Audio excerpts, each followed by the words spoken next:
Tu es en couple depuis 7 ans. 7 ans d'histoire,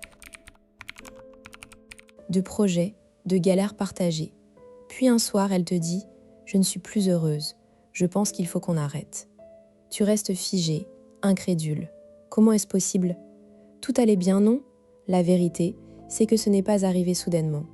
Cela fait des mois, peut-être des années, qu'elle s'éloigne en silence. Et toi, tu n'as rien vu. Ou plutôt, tu as choisi de ne pas voir. Pourquoi 7 ans? Ce n'est pas une coïncidence. Les recherches en psychologie, notamment celle du chercheur Klussmann sur le taux de divorce, montrent que la fameuse crise de la 7e année est un phénomène statistiquement réel.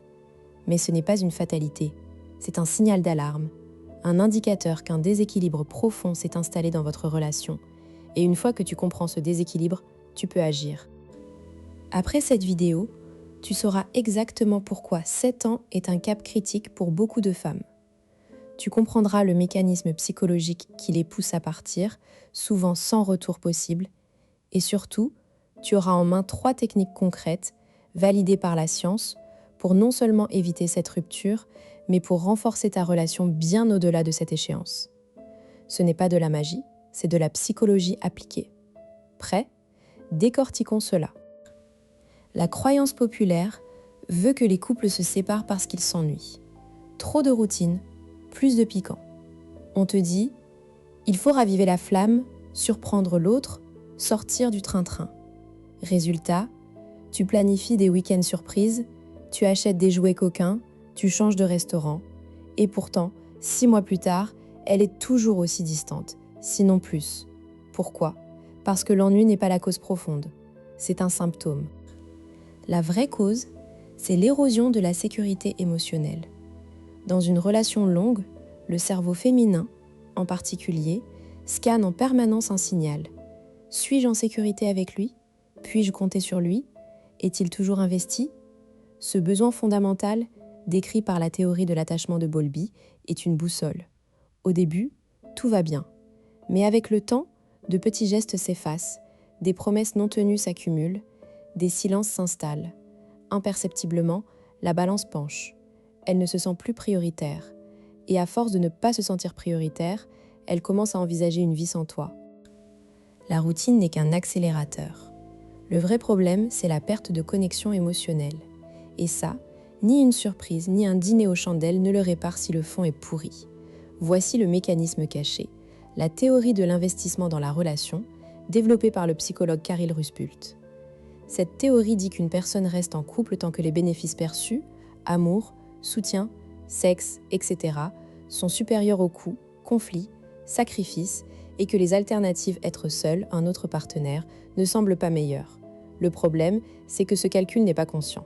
Il s'opère en arrière-plan, et il se dégrade lentement. Pendant les premières années, les bénéfices sont énormes. Passion, découverte, projet. Les coûts sont minimisés par l'émotion. Puis vient la routine. Les bénéfices quotidiens diminuent, les coûts, eux, restent ou augmentent, disputes, frustrations. Et surtout, les alternatives deviennent plus visibles, collègues intéressants, célibat qui fait rêver, etc. Le fameux point de non-retour est atteint quand, dans son esprit, la balance penche clairement du côté partir. Et ce processus est souvent invisible pour l'homme, qui ne voit pas les signaux faibles. Klussmann a montré que la 7e année est un pic statistique de divorce dans de nombreux pays. Pourquoi 7? Parce que c'est le temps nécessaire pour que cette érosion s'installe et devienne irréversible si rien n'est fait. C'est le moment où la femme, souvent la première à ressentir le vide, prend la décision. Prenons un cas concret. Je vais te parler de Sarah, 34 ans, architecte d'intérieur à Lyon. Elle vivait avec Marc, 36 ans, commercial dans une start-up. Ils étaient ensemble depuis 7 ans et demi. Aux yeux de tous, ils formaient un couple solide. Bel appartement, voyage, amis communs. Pourtant, un soir de janvier, Sarah a annoncé à Marc qu'elle le quittait. Marc n'a rien vu venir. Mais si on rembobine, les signes étaient là. Depuis 2 ans, Marc rentrait de plus en plus tard, épuisé par son travail. Le soir, il s'effondrait sur le canapé devant la télé. Sarah lui proposait de regarder un film, il disait oui, mais s'endormait au bout de 20 minutes. Elle lui racontait sa journée, il répondait par des grognements sans lever les yeux. Les week-ends, il rattrapait son sommeil ou jouait à la console.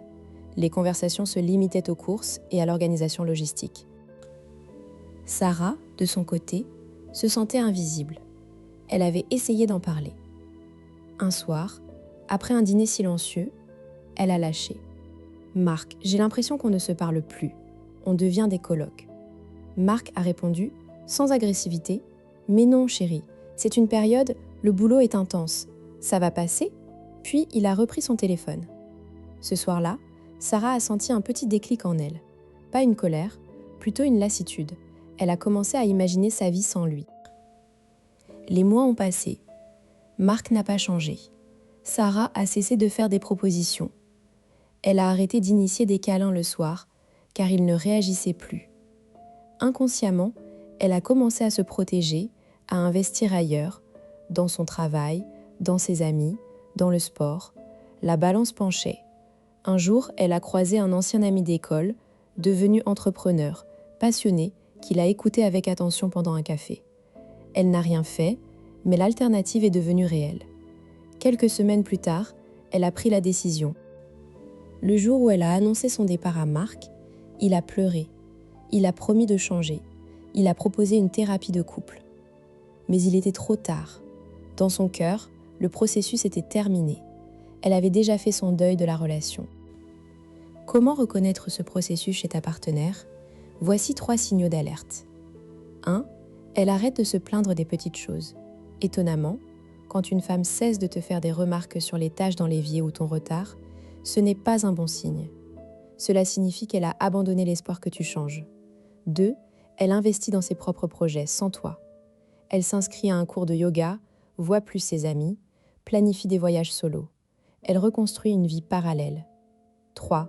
Elle devient plus distante physiquement, moins tactile, dort de son côté. Le corps sait avant la conscience que la séparation approche. Si tu observes cela, ne panique pas, mais ne fais pas l'autruche. Le moment d'agir, c'est maintenant, avant que le point de non-retour ne soit franchi. Pourquoi est-ce si important de comprendre ce mécanisme ? Parce que la rupture après 7 ans n'est pas un échec amoureux. C'est un échec de maintenance émotionnelle. Une relation est comme un jardin. Si tu ne l'arroses pas régulièrement, il se dessèche. Et souvent, l'homme croit que le jardin se porte bien parce qu'il n'y a pas de mauvaises herbes visibles. Mais le sol est devenu stérile. L'enjeu n'est pas seulement d'éviter la rupture. C'est de construire une relation où ta partenaire se sente vraiment aimée, écoutée, considérée. Quand elle se sent en sécurité, la routine n'est plus une menace. Elle devient un cocon. Et les études en neurosciences affectives montrent que le sentiment de sécurité active les circuits du bien-être et de l'attachement à long terme. C'est ce que vous voulez, non ? Alors, comment faire concrètement ? Voici 3 techniques basées sur la psychologie de l'attachement et les travaux de John Gottman sur les couples qui durent. Technique numéro 1. Le rituel de connexion quotidien. Gottman appelle cela les offrandes de connexion émotionnelle. Chaque jour, prends 5 minutes à un moment fixe, par exemple au retour du travail, pour t'asseoir avec elle, sans téléphone, et pose une question ouverte. Comment s'est passée ta journée ? Qu'est-ce qui t'a le plus marqué aujourd'hui ? L'astuce, c'est d'écouter vraiment, de reformuler. Si je comprends bien, tu as été frustré par ce client, et de faire preuve d'empathie sans vouloir résoudre son problème. Exactement ce qu'elle attend, se sentir entendue. Au début, elle sera peut-être surprise, voire méfiante. Tiens bon. Au bout de 2 semaines, elle attendra ce moment avec impatience. Technique numéro 2, la réparation proactive des conflits. Quand tu sens une tension, n'attends pas qu'elle s'accumule. Gottman a identifié que les couples heureux ne se disputent pas moins, ils se réparent mieux. Le geste magique, le retour vers l'autre après une dispute. Ce n'est pas le sujet du conflit qui compte, c'est la tentative de réparation. Par exemple, en pleine dispute, si tu sens qu'elle se ferme, dis « Je pense qu'on s'énerve pour pas grand-chose. Est-ce qu'on peut faire une pause et reprendre dans 10 minutes ? Je veux vraiment comprendre ton point de vue, mais là, je suis trop à cran. » Cette phrase montre que tu es conscient du problème et que tu veux protéger la relation, pas avoir raison. Le simple fait de proposer une pause peut désamorcer l'escalade et restaurer la sécurité. Technique numéro 3. Le rituel de gratitude hebdomadaire. Chaque dimanche soir, prends 5 minutes pour lui écrire un petit mot, papier ou message vocal, avec 3 choses que tu as appréciées chez elle cette semaine. Pas des généralités, mais des actions concrètes. Par exemple, merci d'avoir préparé ce bon dîner hier. Merci d'avoir été patiente quand j'étais de mauvaise humeur ce mercredi. Merci pour ce fou rire en regardant la série. Pourquoi ça marche ? Parce que cela oblige ton cerveau à remarquer les signaux positifs et cela nourrit son besoin de reconnaissance. C'est prouvé, la gratitude renforce l'engagement et inhibe les pensées d'alternatives. Elle se sentira spéciale et toi aussi. Tu pourrais te dire « mais je n'ai pas le temps pour ces rituels, mon travail est prenant ». C'est une objection courante. Mais réfléchis, quel est le coût de ne pas le faire ? Une rupture coûte bien plus de temps, d'argent et d'énergie. Ces 5 minutes par jour sont un investissement, pas une perte. Une autre objection. Et si elle ne réagit pas, si elle est déjà trop loin, c'est possible, surtout si le processus est très avancé. Mais statistiquement, il est rare que le détachement soit total sans aucun retour possible. Les neurosciences montrent que le cerveau conserve des traces de l'attachement passé. Tu peux raviver la flamme si tu es sincère et persévérant, mais agis vite. Alors, que retenir ? La crise de la 7e année n'est pas une malédiction. C'est un signal que ta relation a besoin d'un entretien émotionnel régulier. Si tu appliques ces 3 techniques, non seulement tu éviteras peut-être cette rupture, mais tu construiras une relation plus profonde, plus résiliente. La femme ne part pas parce qu'elle ne t'aime plus. Elle part parce qu'elle ne se sent plus aimée. À toi de lui montrer, chaque jour, qu'elle l'est.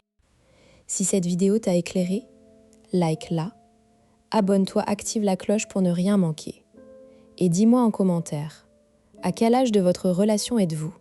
Je réponds aux commentaires. Merci d'avoir regardé et prends soin de ce que tu as de plus précieux.